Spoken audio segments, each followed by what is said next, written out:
স্নেহের শিক্ষার্থীরা, আশা করি তোমরা ভালো আছো। বাসায় বাসায় থেকে তোমরা তোমাদের নিজ নিজ সিলেবাস সামনের দিকে অগ্রসর করে নিয়ে যাচ্ছ, কারণ তোমরা সামনে এসএসসি পরীক্ষার্থী। তো এসএসসি পরীক্ষা মাথায় রেখে পুরো সিলেবাস তোমাদেরকে ভালোভাবে সম্পন্ন করতে হবে। তো সেজন্য আজকে তোমাদের আমি বিশেষ করে দশম শ্রেণীর উদ্দেশ্যে ক্লাসটা দিচ্ছি ভেক্টর জ্যামিতি। কারণ ভেক্টরে তোমাদের একটু ঘাটতি রয়েছে। পূর্বেও আমরা ক্লাস দিয়েছি বিভিন্ন টিচারে, তোমাদের একটু ঘাটতি রয়েছে। সেই ঘাটতি ফিল আপের জন্য আজকে আমরা একটা ক্লাসটা নিচ্ছি ভেক্টর জ্যামিতির উপরে, উচ্চতর গণিত ভেক্টর জ্যামিতি। তো এখন ভেক্টর জ্যামিতি পড়তে গেলে আগে জানতে হবে আমাদের ভেক্টর যুগের ত্রিভুজ বিধি। যারা ভালো করে ভেক্টর যুগের ত্রিভুজ বিধিটা আয়ত্ত করতে পারে তারা সহজেই তোমার ভেক্টরটা বোঝা সম্ভব। ভালোভাবে বুঝতে হবে ভেক্টর যুগের ত্রিভুজ বিধি কিভাবে প্রয়োগ করা হয়। তো প্রথমে আমরা একটু আলোচনা করি ভেক্টর যুগের ত্রিভুজ বিধি নিয়ে। যেমন আমি একটা ত্রিভুজ এখানে আঁকলাম, নাম দিলাম A B C. A B vector, B C vector, AC vector. আমি তিনটা ডিরেকশন দিলাম, দিক নির্ণয় করতেই হবে। এখন দেখো ত্রিভুজ বিধিতে তোমার একটা ত্রিভুজে তিনটা বাহু ডিরেকশন একই মুখী হবে না। দুইটা একমুখী হলেও আর একটা বাহু ডিরেকশন হবে বিপরীতমুখী। আবারও বলি, তিনটা বাহুর মধ্যে দুইটা বাহুর ডিরেকশন একই মুখী হবে, আর তৃতীয় বাহুর ডিরেকশন ভিন্নমুখী হবে। এই মুহূর্তে দেখো AB vector plus BC vector equal to AC vector. আমরা এভাবে লিখতে পারি, AB vector plus BC vector equal to AC vector. কিভাবে দেখলাম? এই ডিরেকশনটা মিলে আছে এক পাশে, আর যে ডিরেকশনটা মেন লাইন সেটা যাবে অপর পাশে। এটা হলো ভেক্টর যুগের ত্রিভুজ বিধি। আমি আরেকটা ত্রিভুজ আঁকি, দেখো পি ইউ আর। উল্টা করি এবার, এদিক দিয়ে দিলাম ভেক্টর চিহ্ন আর এদিকে দিলাম ভেক্টর চিহ্ন। এবার ব্যাপারটা তোমরা দেখো, আমি পূর্বেই বলেছি যে দুইটা বাহুর ডিরেকশন মিলে তারা থাকবে এক পাশে, আর যেটা মিলে না সেটা থাকবে অন্য পাশে। তাহলে এখানে আমরা লিখতে পারি R Q vector plus P Q vector equal to R P vector. ভালো করে জন্য R Q vector plus Q P vector plus P Q vector হবে না, হবে কি Q P vector. R Q vector plus Q P vector equal to R P vector. তাহলে সহজ কথা হলো, যে দুটা ডিরেকশন মিলে তাদের যোগফল একদিকে, আর যেটা মিল থাকবে না অমিল সেটা থাকবে অন্য পাশে। এটা হচ্ছে ভেক্টর যুগের ত্রিভুজ বিধি। এখন এটা আমাদের আজকে এই প্রমাণটা করতে কাজে লাগবে। আর একটা জিনিস আমাদের মনে রাখতে হবে,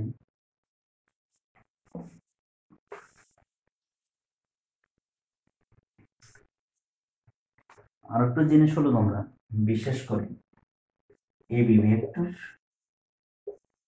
আমরা জানি তাকে জ্যামিতির ভাষায় আমরা এবিকে বি এ লিখতে পারি, কোনো সমস্যা নেই। কিন্তু জ্যামিতি আর ভেক্টর জ্যামিতি দুইটা ভিন্ন জিনিস। আমরা সবাই জানি ভেক্টর জ্যামিতির যোগ বিয়োগ গুণ ভাগ সাধারণ বীজগণিতের নিয়ম অনুসারে হয় না, বরং ভেক্টর জ্যামিতির নিয়ম অনুসারে হয়। তাহলে এবি ভেক্টরকে তো ইচ্ছা করলেই বি এ ভেক্টর লেখা যাবে না।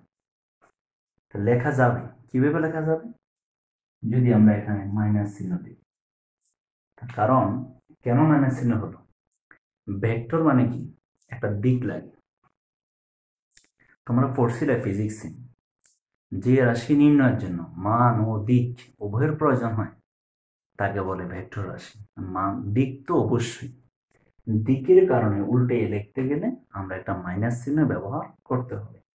তাহলে B vector equal to minus B vector. তেমনি ভাবে যদি বলি আমি পি কিউ ভেক্টর, তাইকে আমরা লিখতে পারি মাইনাস কিউ পি ভেক্টর। এইটাও জানলাম, এটাও আমাদের ভেক্টরে কাজে লাগে। আরেকটা জিনিস, যেমন যদি বলি পরম মান এবি ভেক্টর, আমরা জানি ভেক্টর চিহ্ন, যদি ভেক্টর চিহ্নের উপর পরম মান ব্যবহার করা হয় ভেক্টর চিহ্ন উঠে যায়। ভেক্টর চিহ্ন কি হয়, উঠে যায়। এখানে হবে এ বি, অর্থাৎ পরম মান AB vector equal to AB. Vector চিহ্ন দিলে পরম মানটা উঠে যায়। তো মোটামুটি খুঁটিনাটি যতটুকু ছিল তোমাদের বলা হলো। এখন আমরা মূল উপপাদ্যে চলে যাচ্ছি।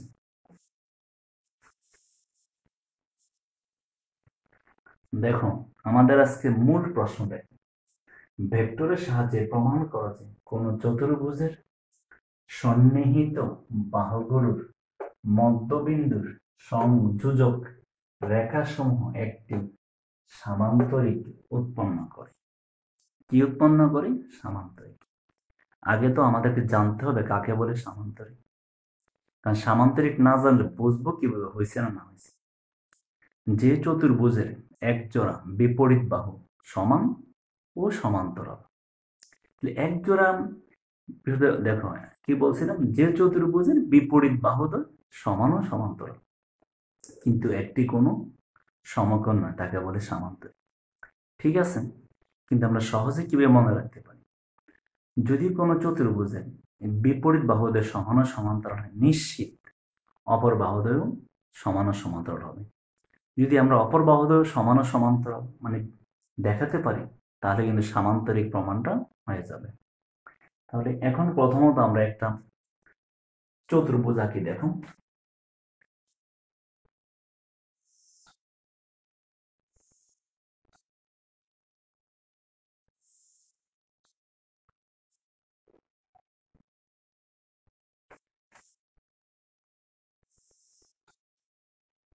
নামটা দিলাম এ বি সি ডি। এটা মূলত সামান্তরিক তোমরা রাখতে পারো, কোনো সমস্যা নেই। এখন বলছে যে চতুর্ভুজের সন্নিহিত বাহুগুলোর মধ্যবিন্দুর সংযোগ রেখা সমান। তাহলে মধ্যবিন্দু হলো এ বের মধ্যবিন্দু, বিসির মধ্যবিন্দু, সিডির মধ্যবিন্দু, এডির মধ্যবিন্দু।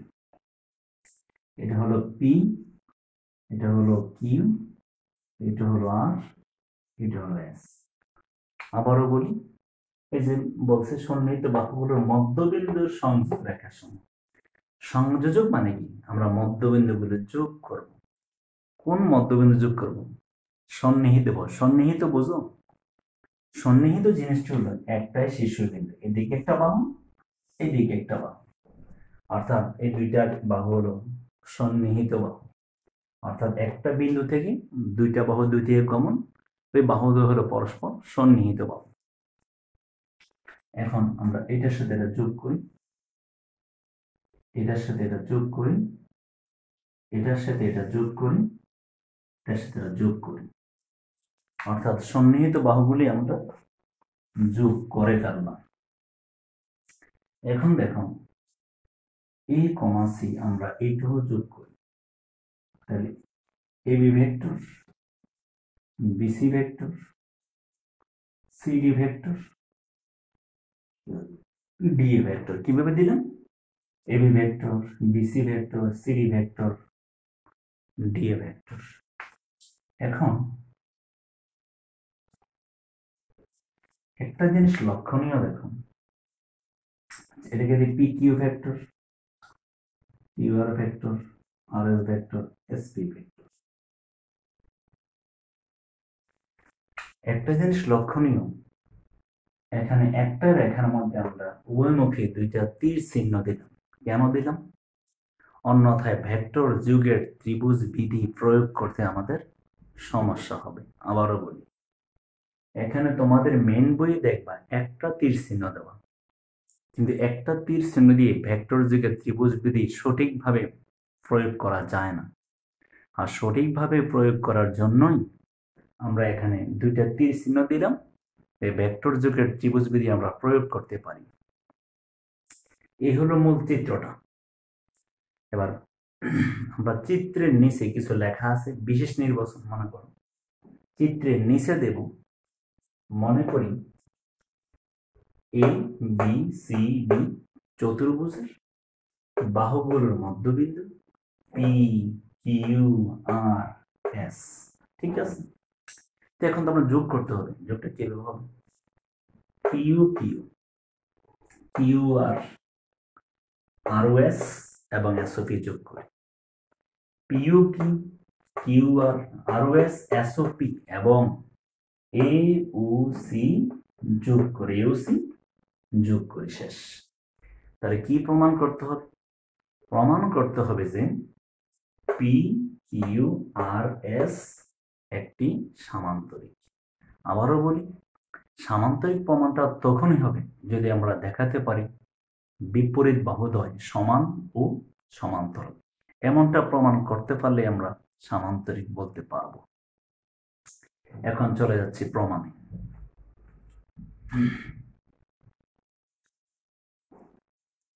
ধরি এবি ভেক্টর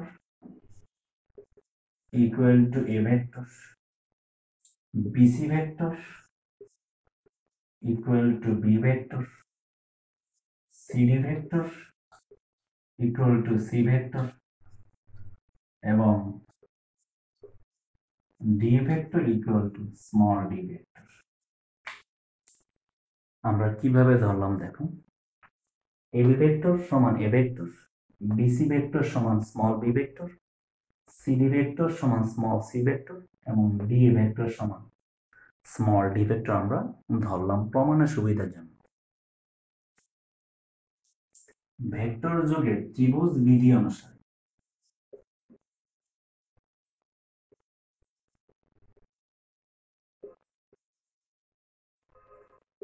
ভেক্টর যোগের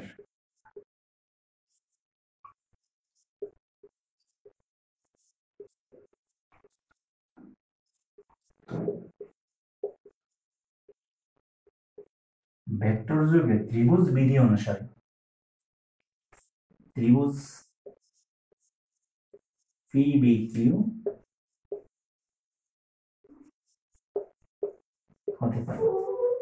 কোন ত্রিভুজে কেমন? পি বি কিউ হতে পারে। আমি প্রথমেই তোমাদেরকে কিভাবে ত্রিভুজ বিধি প্রয়োগ করতে শিখেছিলাম। তাহলে এখানে দেখুন, P vector plus B Q vector, এভাবে আসার কোনো সুযোগ নেই। তাহলে P Q vector PB plus B Q equal to P Q. তাহলে PB vector plus B Q vector equal to P Q vector equal to কি ভেক্টর? আমরা P কিউটা এই দিকেই লিখতে পারি আমাদের সুবিধার জন্য। আবারও দেখুন, PB vector plus B Q vector equal to P Q vector বা P Q vector equal two, এখানে পি তো মধ্যবিন্দু, এ বি এর মধ্যবিন্দু, প্রশ্নে লেখা ছিল পি এ বি এর মধ্যবিন্দু। তাহলে তো আমরা বলতেই পারি পিবি ভেক্টর হলো এ বি এর অর্ধেক। পিবি ভেক্টর কি হবে? এ বি এর অর্ধেক। তাহলে হাফ এ বি ভেক্টর প্লাস কিউ যেহেতু বিসি এর মধ্যবিন্দু, তাহলে বি কিউ ভেক্টর কি হবে? বিসি এর অর্ধেক, হাফ বিসি ভেক্টর বা P Q vector equal to half, যদি কমন নিই এবি ভেক্টর বিসি ভেক্টর বা P Q vector equal to half. আমরা একটু আগে এ বি কে ধরেছিলাম এ ভেক্টর আর বিসি কে ধরেছিলাম বি ভেক্টর।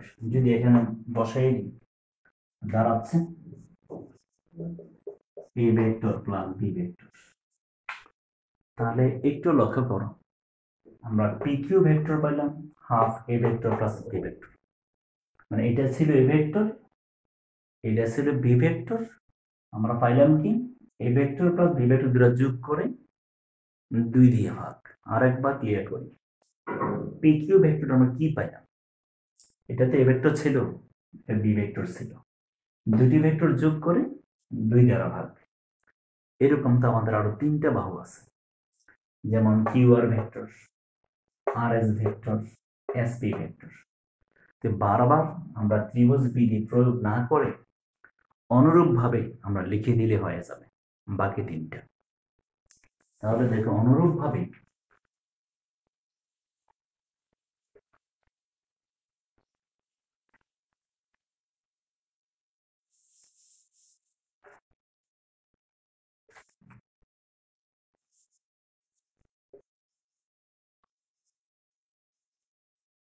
একইভাবে আমরা লিখতে পারি Q R vector equal to half B vector plus C vector, এই ভেক্টর যোগ করে 2 দিয়ে ভাগ। R S vector equal to half C vector plus D vector, এই ভেক্টরটা এই ভেক্টর যোগ করে 2 দ্বারা ভাগ। এবং এবং SP vector half D vector plus এ ভেক্টর, এটা হচ্ছে ডি ভেক্টর, এটা এ ভেক্টর যোগ করে দিয়ে ভাগ। অর্থাৎ একটা ত্রিভুজ বিধি প্রয়োগ করে যে রেজাল্টটা পাইলাম ওইটাই অনুরূপভাবে আমরা Q R vector, R S vector, S P vector আমরা বের করলাম, 3টা পাইলাম। এখন ত্রিভুজ এ বি সি হতে পাই, কোন ত্রিভুজে গেলাম আমরা এ বি সি হতে পাই। আমরা এখন পাবো দেখুন AB vector plus BC vector. একটু লক্ষণ, AB vector plus BC vector এইভাবে তো যাওয়াই যাবে না। আবার বলি AB vector plus BC vector এইভাবে যাওয়াই যাবে না, আমরা কি করতে হবে এসি ভেক্টর। খুব লক্ষ্য করো, AB vector plus BC vector এইভাবে আসলে ভুল, যে তুমি কি হবে এসি ভেক্টর, এসি ভেক্টর বা এবি ভেক্টর মানে কি এ ভেক্টর, বিসি ভেক্টর কি B vector, AC vector number 1। আচ্ছা, আবার ত্রিভুজ এ ডিসি হতে পাই, কোন ত্রিভুজ দেখো এ বি সি হতে পাই। তাহলে CD vector plus DA vector, ভালো করে মনোযোগ দাও, CD vector plus DA vector, AC কি বলা যাবে, যাবে না, আসবে সিএ ভেক্টর। তখন আমাদের এই চিহ্নটা দরকার। আবার বলি CD vector plus DA vector, এভাবে তো যাওয়াই যাবে না, আসতে হবে এইভাবে সিএ ভেক্টর। তাহলে সিএ ভেক্টর বা সিডি ভেক্টর বলতে কি বসাবো আমরা সি ভেক্টর, আর ডিএ ভেক্টর হচ্ছে স্মল ডি ভেক্টর, সিএ মানে মাইনাস এসি ভেক্টর। আমরা জানি ভেক্টরের বেলায় উল্টে লিখতে গেলেই পূর্বে একটা মাইনাস চিহ্ন দিতে হবে। এখন এই মাইনাসটাকে আমরা বাম পাশে নিয়ে আসবো, বা minus C vector plus D vector equal to AC vector, সমীকরণ নম্বর 2। লক্ষ্য করো আমরা এই মাইনাসটা বাম পাশে নিয়ে আসলাম। এখন 1 নংয়ের ডান পাশে এসি ভেক্টর, 2 নংয়ের ডান পাশে এসি ভেক্টর। আবার বলি, 1 নংয়ের ডান পাশে এসি ভেক্টর, 2 নংয়ের ডান পাশে এসি ভেক্টর। যখন দুইটা সমীকরণের এক পাশ সমান হয়ে যায় তখন তো আমরা তাদেরকে তুলনা করতে পারি। কি করতে পারি? তুলনা। এখন আমরা লিখতেই পারি 1 নং ও 2 নং তুলনা করে পারি। কি লিখব? 1 ও 2 নং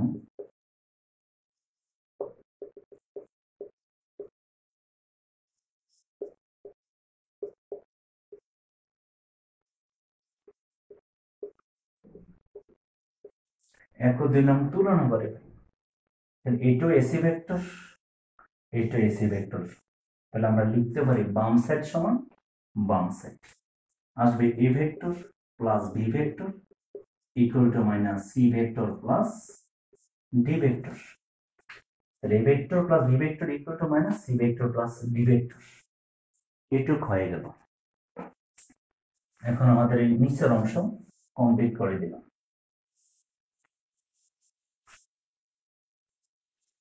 এইটুক শেষ। এখন আমার প্রথমে একটা পাইছিলাম PQ vector equal to half A vector plus B vector. এটা আমরা প্রথমে পেয়েছিলাম। তাহলে দেখো এবার বাম PQ ভেক্টর ইকুয়াল টু, একটু লক্ষণীয়, আমরা এটার স্থলে আমরা এটা বসাবো। এই যে A vector plus B vector এখানে আছে, এই মানটা এখানে আসবে। তাহলে এই মাইনাসটা আছে না, আমরা প্রথমে নিয়ে আসি minus half C vector plus D vector. আবার বলি, এটার বদলে এই মানটা বসে দেবে, এই মাইনাসটা এখানে নিয়ে আসবে। যদি কোনো ছাত্রী ভুল করে এভাবে লেখে তাহলে তারটা ভুল হবে, হবে না। বুদ্ধি করে মাইনাসটা আগে সামনে নিয়ে আসবে। এখন দেখুন নিয়ে যে আসা হলো বাম PQ vector equal to half C vector plus D vector. Half কি ছিল? C vector plus D vector. পূর্বে ছিল RS vector equal to half C vector plus D vector. লক্ষ্য করো RS ভেক্টর ছিল half C vector plus D vector. তাহলে এখন আমরা এর স্থলে আমরা RS ভেক্টর লিখতেই পারি। তাহলে এখানে হবে মাইনাস RS ভেক্টর। ঠিক আছে, মাইনাস RS ভেক্টর লিখে রাখলাম।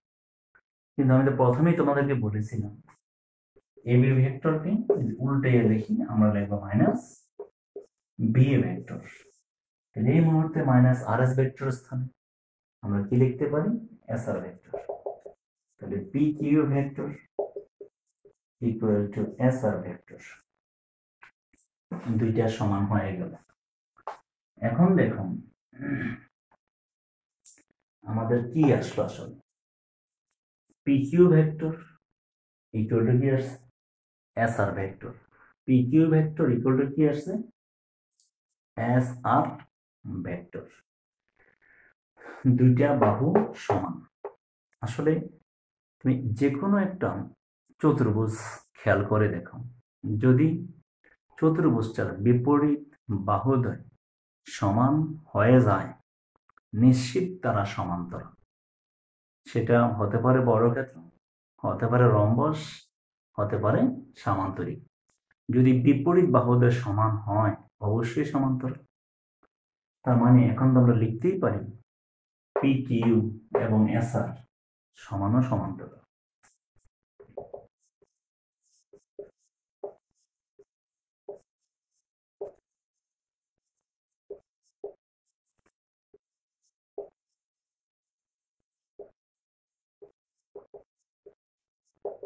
PQ এবং SR সমান ও সমান্তরাল।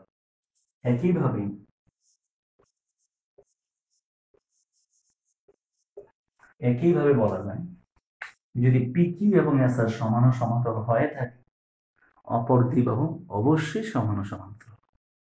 সুতরাং এখন বলা যাবে QR এবং PSU সমান ও সমান্তরাল। QR এবং PSU সমান ও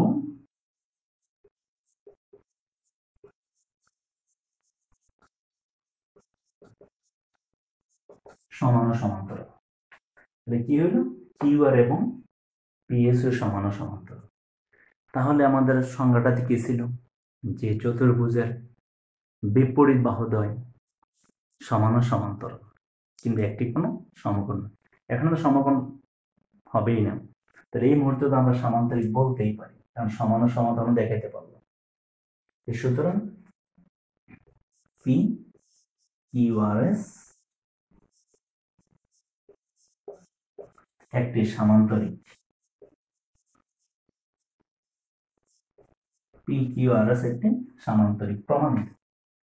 ঠিক আছে, তাহলে আসলে আজকে তোমাদের যে প্রমাণটা আমি দিলাম, তোমাদের প্রমাণটা আমি আস্তে আস্তে সলিউশন দিলাম, যাতে তোমরা একবারে ক্লিয়ার করতে পারো। ভেক্টর যদি কেউ মুখস্থ করে থাকো মারাত্মক ভুল করবে, যদি বুঝে বুঝে বুঝে পড়তে পারো অনেক দিন মনে থাকবে। ঠিক আছে, আর ভেক্টরটা তোমরা ভালোভাবে আগে পড়লেই পারবা। তাহলে এই প্রমাণটা তোমাদের আসলে খুব সহজ হয়ে গেল, পরীক্ষায় তোমরা পারবা, কোনো সমস্যা হবে না। এটা ক্লিয়ার করে দিলাম। এখন এই প্রমাণটা করতে যাই আমি তোমাদেরকে ভেক্টর জুড়ে ত্রিভুজবিধি ধারণা দিলাম।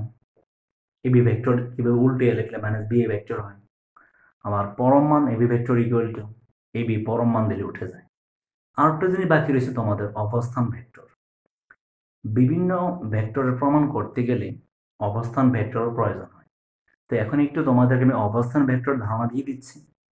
এই ধারণাটা থাকলে তোমরা আরো কিছু ভেক্টরের উপপাদ্য আছে, এগুলি সহজে আয়ত্ত করতে পারবে। কেমন? তাহলে দেখো, এখন আমরা যাব অবস্থান ভেক্টরের দিকে।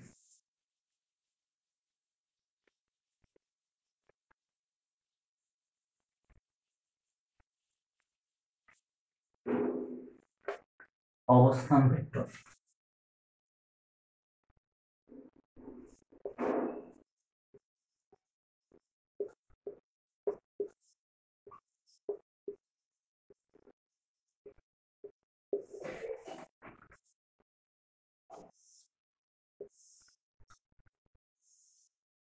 উ এ বি।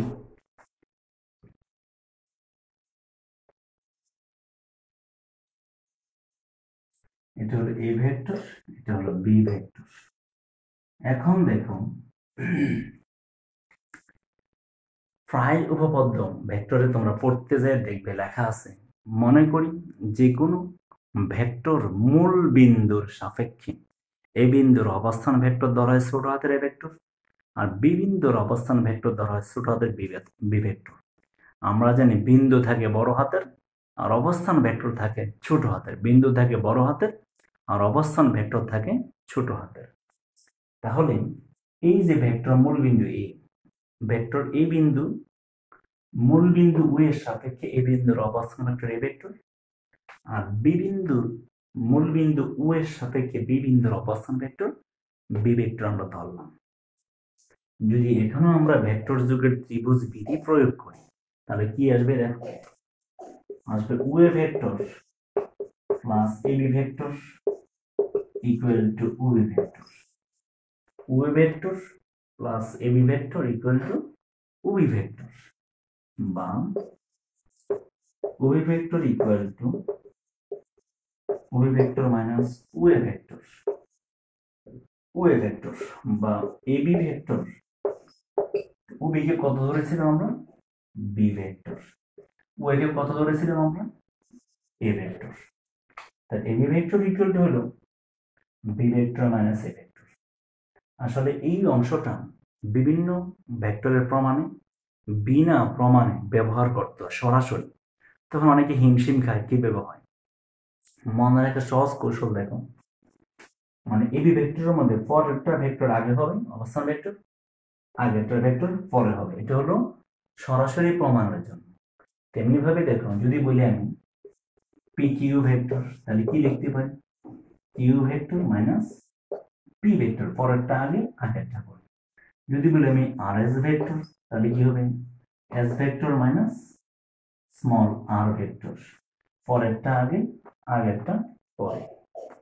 তাহলে আজকে যা পড়াইছি তোমরা যদি আয়ত্ত করতে পারো, বা পূর্বে আমি ক্লাস দিয়েছি বা বিভিন্ন টিচার ক্লাস দিচ্ছি, যদি এগুলো আয়ত্ত করতে পারো তোমাদের ভেক্টর সম্পর্কে কোনো সমস্যা থাকবে না, তোমরা ভালোভাবে আয়ত্ত করতে হবে। তো ঠিক আছে, ভালো থাকো, ভালোভাবে লেখাপড়া চালিয়ে যাও। কিভাবে এসএসসি পরীক্ষায় ভালো ফলাফল ধরে রাখা যায়, কারণ একটা ভালো ফলাফল তোমার ভবিষ্যতের জন্য দরজা খুলে দেবে। ঠিক আছে, ভালো থেকো, সুখে থেকো।